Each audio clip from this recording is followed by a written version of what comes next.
Welcome to the Great Basin briefing for Thursday, October 5th. We have now transitioned more into our smoke dispersion fire briefing, which we are currently issuing Monday through Friday. Over the last 7 days, we've seen precipitation mainly across the western and northern areas of the Great Basin, which has been well above normal for the time of year.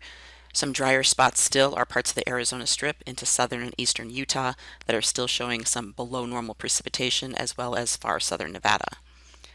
Over the last 30 days, however, most areas have seen precipitation, again, still some dry spots over parts of Arizona into eastern Utah. Otherwise, at least lighter precipitation region-wide, with the heaviest, most above normal precipitation mainly from Wyoming into southern Idaho and parts of central and northern Nevada.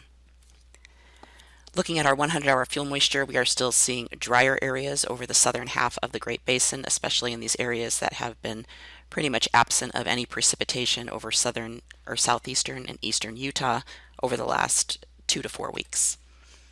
1,000-hour fuel moisture also still showing some lower conditions over the southern half of the Great Basin, quite a bit higher fuel moisture as you go north into Idaho and Wyoming.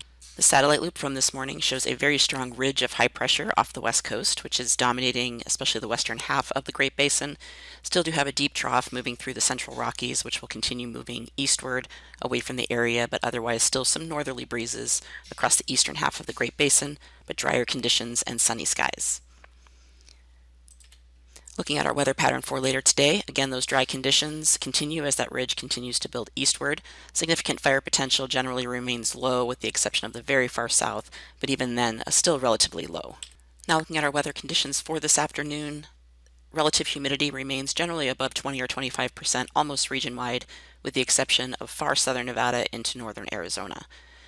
Looking at our wind flow, surface winds behind the trough of low pressure that's been moving through the Rockies, still north to northeast winds, kicking up in the afternoon especially over parts of southern, southeast Nevada into southwest Utah, where we could see some wind gusts between about 20 and 25 miles per hour. Otherwise, generally lighter winds region-wide.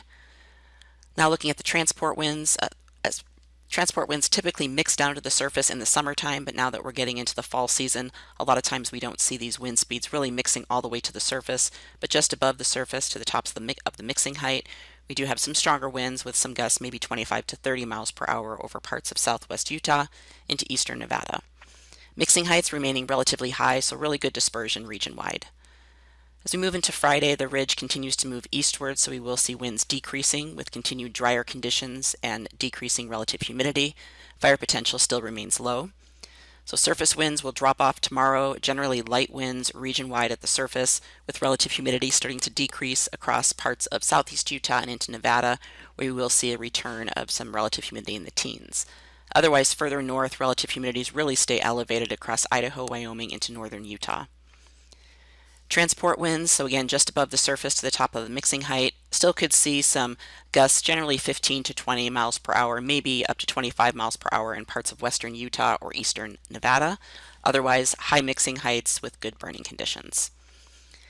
As we move into Saturday, that ridge continues to dominate with drier conditions. Temperatures will continue to warm through the weekend, and we will see above normal temperatures. Still cool temperatures at night, but again, very warm temperatures during the day for the time of year.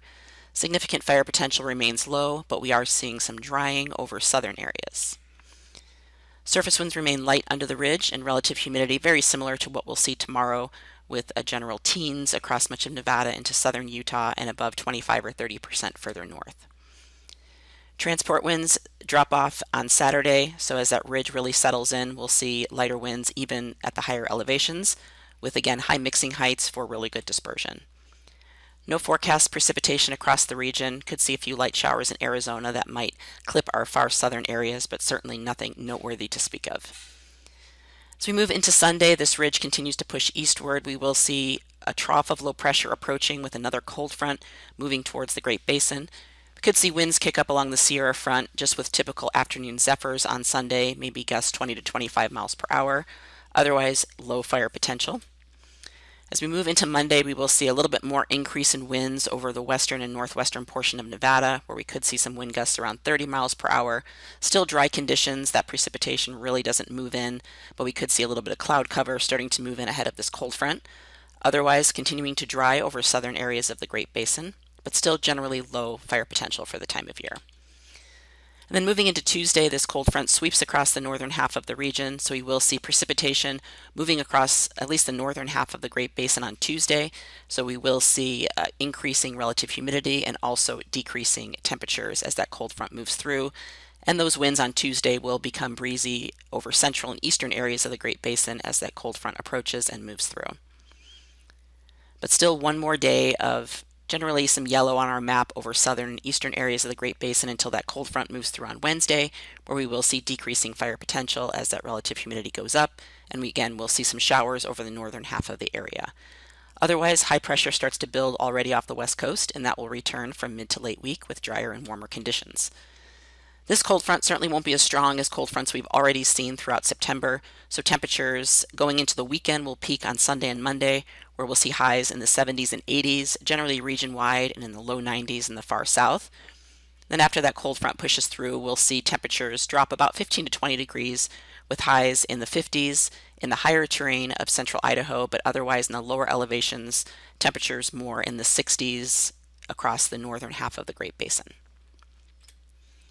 7-day total amount of precipitation with that cold front moving through. Again, most of this precipitation occurring Tuesday and Wednesday. So you can see over the northern half of the area and even over eastern Utah some light showers. The better chances of wetting rains will be confined mainly to the central areas of Idaho and the higher terrain. Otherwise, generally lighter amounts at this time, but we'll see how this cold front evolves. The 8 to 14-day outlook taking us into the middle of October shows still warmer and drier conditions expected.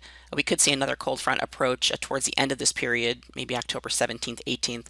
But again, we'll see how that unfolds. But after this cold front next week, we will have another week of drying and warmer temperatures, along with decreasing relative humidity for some good burning conditions in many areas of the Great Basin.